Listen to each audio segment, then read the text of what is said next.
തിരുവനന്തപുരം നഗരത്തിലെ കരിമഠം കോളനിയിലാണ് നിലവിൽ നമ്മളുള്ളത്. എന്തായാലും മഴ മാത്രമല്ല ഇവിടെ പ്രശ്നമാകുന്നത്, മഴ മൂലമുള്ള വെള്ളക്കെട്ട് പ്രതിസന്ധിയാകുന്നുണ്ട്. അതിനോടൊപ്പം തന്നെ ഏറ്റവും പ്രശ്നമാകുന്നത് ഈ മാലിന്യമാണ്. കരിമഠം കോളനിയുടെ ഏതാണ്ട് നടുഭാഗത്ത് തന്നെയാണ് ഈ പറമ്പുള്ളത്. ഈ പറമ്പിൽ നിറയെ മാലിന്യമാണ്, ഒപ്പം വെള്ളക്കെട്ടുമുണ്ട്. കന്നുകാലികളെയും നമുക്ക് ദൃശ്യങ്ങൾ കാണാം. അപ്പോൾ എന്തായാലും വെള്ളക്കെട്ടുണ്ടായി ഈ വെള്ളം പുറത്തേക്ക് ഒഴുകുമ്പോൾ വലിയ രോഗസാധ്യതയാണ് ഇവിടെ ഉള്ളവർക്ക് വലിയ ആശങ്കയാകുന്നത്. കൊതുവാണ് മെയിൻ പ്രശ്നം. കൊതു കൊണ്ട് ഭയങ്കര ശല്യമായിരിക്കുന്നു. ഇത് ഇങ്ങനെ പൊളിച്ചിട്ട് കുറെ കാലമായി. ഇത് കൊണ്ട് ഇത് ഇല്ല.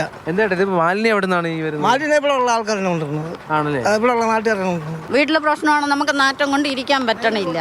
ഈ 2 ആഴ്ചക്ക് മുമ്പാണ് നമ്മൾ 3000 രൂപ എല്ലാവരെയും പിരിച്ച് നമ്മൾ റെഡിയാക്കിയത്.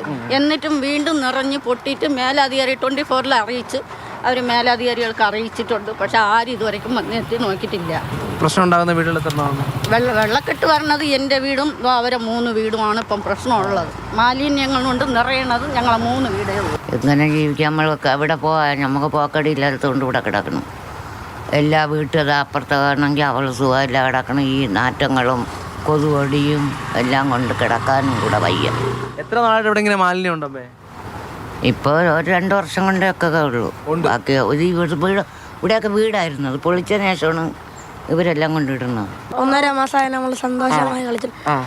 ഒരു ദിവസം നമ്മൾ കളിക്കുമ്പോൾ അടുത്ത ദിവസം ഡ്രെയിനേജ് വരും. പിന്നെ നമ്മൾ കളിക്കാനൊന്നും ഇറങ്ങില്ലല്ലേ.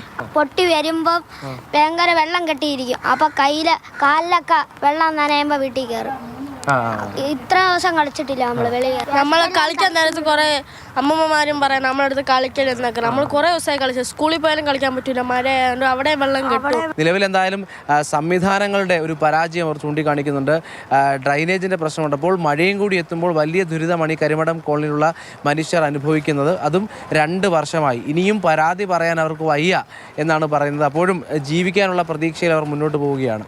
നെല്ലൈ മുരുകനൊപ്പം രാഹുൽ ജി നാഥ്, മാതൃഭൂമി ന്യൂസ്, തിരുവനന്തപുരം.